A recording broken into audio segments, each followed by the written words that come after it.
Hola, buenos días, profe Carol. Pues en esta oportunidad, mi compañero Wilson, mi compañera Natalia y quien habla, David, vamos a explicar el proceso de diseño de cribado para una planta de tratamiento de aguas residuales. Eh, Inicialmente, pues vamos a mencionar toda la parte de la primera del tratamiento primario, que se fundamenta básicamente en lo que tiene que ver con el cribado.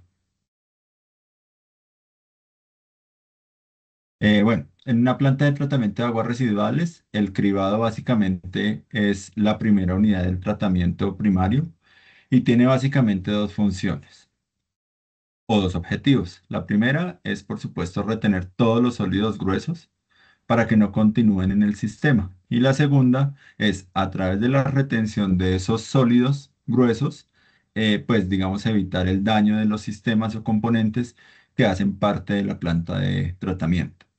Para ello, pues hay que seguir una serie de normatividad legal vigente. Para Colombia rige el RAS 2000 y el decreto 3930 del 2010. Y estas dos normatividades lo que piden básicamente es tres cosas. Lo primero es que se debe asegurar una velocidad de aproximación que esté entre los 0,3 y los 0,6 metros por segundo para las rejillas que se les hace mantenimiento de forma manual. Una segunda condición es que una pérdida de carga, debe haber una pérdida de carga máxima de 0,75 metros. Y la tercera condición es que debe haber un coeficiente de seguridad que prevenga pues, los taponamientos. Y esto todo lo asegura pues, la función del cribado. Nuestra planta de tratamiento se ubica en el municipio de Paya. Este municipio se ubica básicamente en la provincia que se denomina La Libertad, en el departamento de Boyacá, cerca de 255 kilómetros de la capital, que es Tunja. La economía del municipio se basa básicamente en la ganadería, la agricultura y la silvicultura. El proyecto se sitúa en el sector de la periferia urbana, al suroeste del centro poblado. Para llevar a cabo todo el diseño del cribado, pues lo primero que se debe hacer es el cálculo del caudal máximo por línea. Aquí lo que tenemos en cuenta entonces es el caudal de diseño.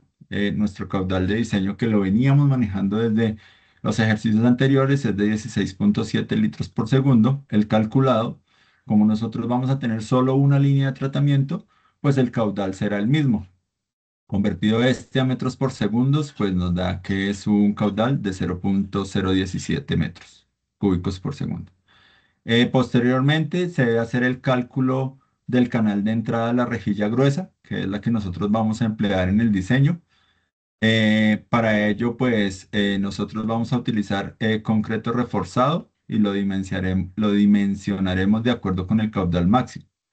Para este diseño, entonces, empleamos la denominada ecuación de Mení, que tiene en cuenta el área transversal del canal, el caudal de diseño, que es el que acabamos de calcular, el coeficiente de rugosidad, que siempre va a depender pues, del material que nosotros vayamos a emplear. En este caso nosotros vamos a utilizar concreto, por lo tanto el coeficiente es de 0,013. El radio hidráulico, que para nuestro ejercicio va a ser de 0,5%. Este radio hidráulico, digamos que permite, entre otras cosas, como determinar la eficiencia del flujo del agua y la capacidad, en todo caso, del sistema para transportar pues, los residuos, y la pendiente del canal. Haciendo entonces el empleo de esa ecuación de Manning, lo primero que tenemos que tener en cuenta y que tenemos que calcular es precisamente ese radio hidráulico.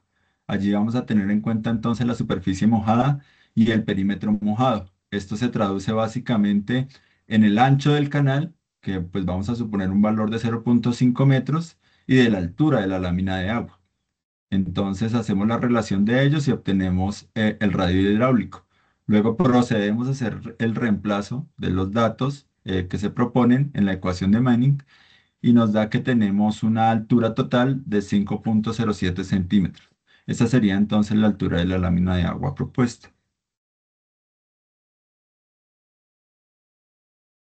Como lo mencionaba anteriormente, pues nosotros debemos regirnos por la normatividad que es vigente para Colombia, en este caso el RAS 2000.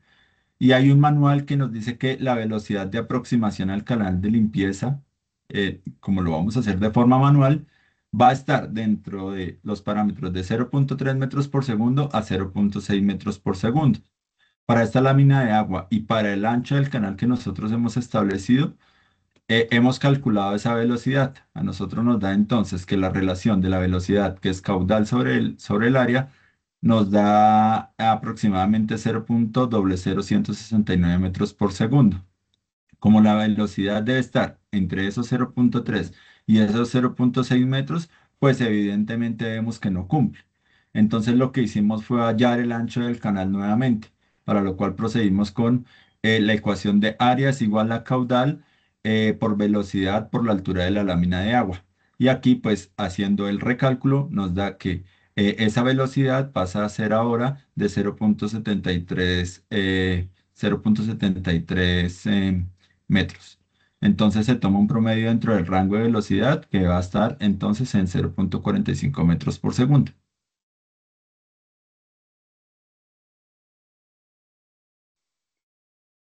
Bueno, para el tipo de rejilla, para el diseño de este cribado, se seleccionó una rejilla gruesa de limpieza manual como primera unidad del tratamiento preliminar. Esto tiene como función principal la retención de sólidos de gran tamaño, tales como ramas, bolsas plásticas, botellas, piedras, cualquier objeto flotante que pueda obstruir los conductos, dañar las bombas, compuertas o otros mecanismos posteriores o comprometer la eficiencia del sistema completo.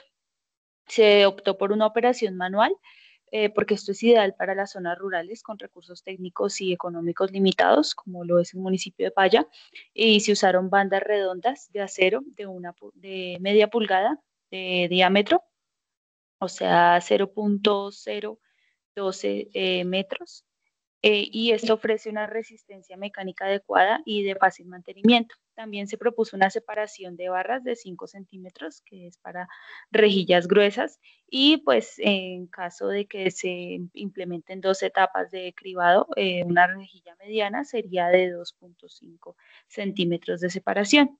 Este diseño maximiza la protección de las unidades de aguas abajo sin necesidad de sistemas mecanizados y esto reduce los costos de instalación, operación y mantenimiento. Por otro lado, la sección hidráulica y la pérdida de carga. En esta etapa se evaluaron dos parámetros hidráulicos clave, que es la velocidad de aproximación, que en la cámara de entrada, y se adoptó un valor de 0,30 metros sobre segundo, que es el límite inferior recomendado por el RAS 2000 para las rejillas con limpieza manual. Este valor permite un flujo constante sin acumulación excesiva de sólidos en la rejilla. Y la velocidad entre barrotes, que es el flujo real entre las aberturas de la rejilla, se calculó una velocidad de paso de 0,90 metros por segundo, que está dentro de los rangos recomendados, que es de 0,60 a 1,20 metros por segundo. Esta velocidad garantiza que las aguas atraviesen eficazmente la rejilla sin causar acumulaciones ni turbulencias indeseadas. Después está el cálculo de pérdida de carga.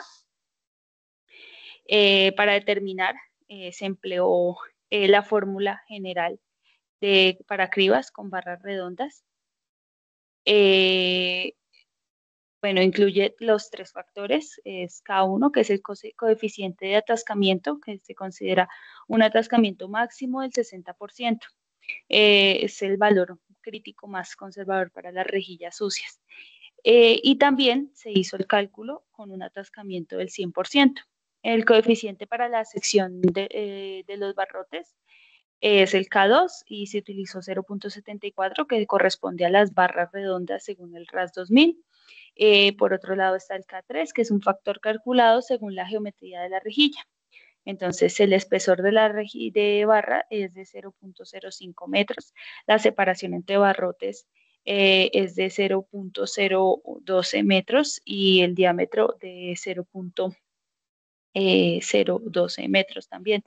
Y pues la altura sumergida de los barrotes, ya como lo habíamos calculado anteriormente, era el 0,05 metros. Con estos valores, pues se puede dar que la pérdida de carga para una rejilla limpia es de 8,3 centímetros y para una rejilla sucia es de 0,5 metros. Pues ambas cumplen con la normativa del RAS 2000 que establece que la máxima pérdida de carga no debe superar los 75 centímetros. Y pues ya con esta pérdida se calcula el área total, que es sumar la altura de la lámina de agua a la anterior y estos 0,5 metros nos daría un total de 0,56 metros y pues para evitar un desbordamiento se va a adoptar una altura de 0,70 metros. Listo. Para la anchura del canal en la zona de las rejillas tenemos la sección W, donde F es el caudal máximo que pasa, V es la velocidad máxima, D es el nivel aguas arriba, B es el ancho de los barrotes, C es la separación libre de los barrotes, C es el coeficiente de seguridad. Al reemplazar los datos, tenemos que el ancho del canal nos da un valor de 0,60 metros y el área total nos da 0,34 metros cuadrados. Em, Tenemos que para hallar el número de las barras de diámetro de medio, tenemos que es el ancho del canal sobre D más E, donde el ancho del canal es 0,60 metros, D es 0,127 más 0,05 y nos da un total de 11 barras de diámetro de media. Tenemos que para los barrotes a la altura de la lámina de agua, tenemos que el área de los barrotes es igual al número de los barrotes por la altura de la lámina de agua por el ancho de los barrotes y esto nos da 0,007081 metros cuadrados. El área libre de paso a la altura de la lámina de agua se halla con el área de paso a la altura del agua menos el área ocupada por los barrotes. Es igual a 0,73 por 0,05 metros y esto nos da es 0,030 metros cuadrados. Hallamos la velocidad de paso para los barrotes. Esta debe estar comprendida entre 0,60 metros sobre segundos a 120 metros sobre segundos.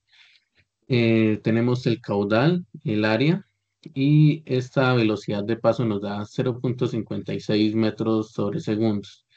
Como no cumple con la velocidad, asumimos un promedio de 0,90 metros sobre segundos para corregir el área de los barrotes a la altura de la lámina. Entonces tenemos que el caudal 0,017 sobre la velocidad que estamos corrigiendo, 0,90, es igual a 0,186 metros cuadrados. Recalculamos el número de los barrotes sin ajustar el ancho del canal y, y la altura de la lámina.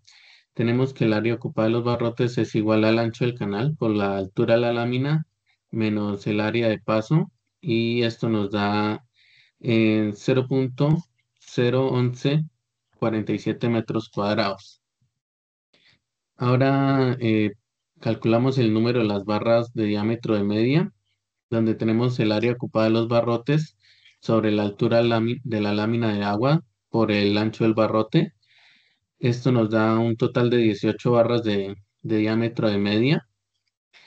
Y los espacios entre los barrotes es igual al ancho del canal, igual a n por d por n menos 1 por e, donde al reemplazar esto nos da 0,022 metros.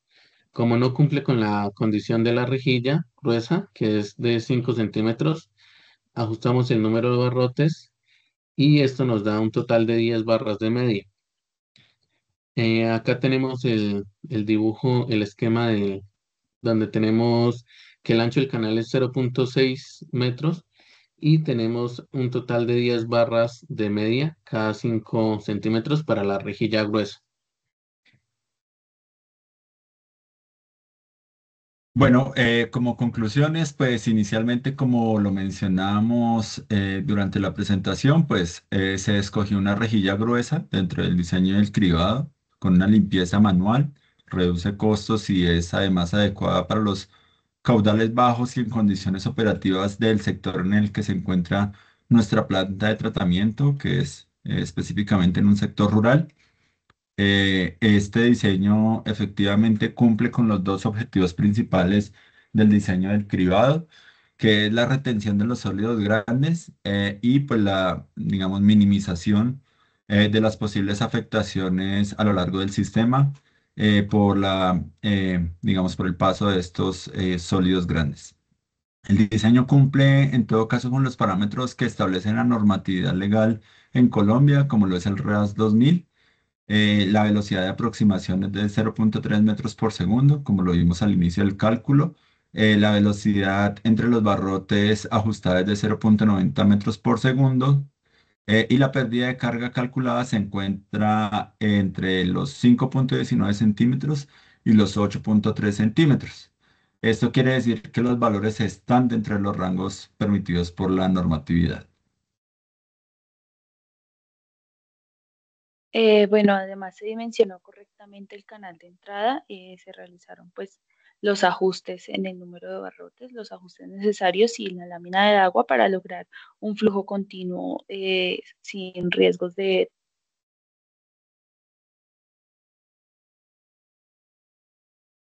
Pero se logró corregir el diseño asegurando que el área libre adecuada fuera adecuada para el paso del caudal. Listo. Se recomienda un mantenimiento periódico sobre el estado de la rejilla, esto para evitar pérdidas de carga excesivas y taponamientos, donde se debe asegurar un acceso operativo y seguro. Por lo tal, se debe hacer una limpieza manual frecuente. Se debe contemplar la instalación de un bypass con compuerta para realizar mantenimiento sin interrumpir el flujo del sistema y considerar las posibilidades de unas futuras ampliaciones al sistema si la población aumenta, y se sugiere llevar un registro operativo que permita evaluar y ajustar las condiciones hidráulicas y el mantenimiento de la operación real. Listo, profe. Muchas gracias.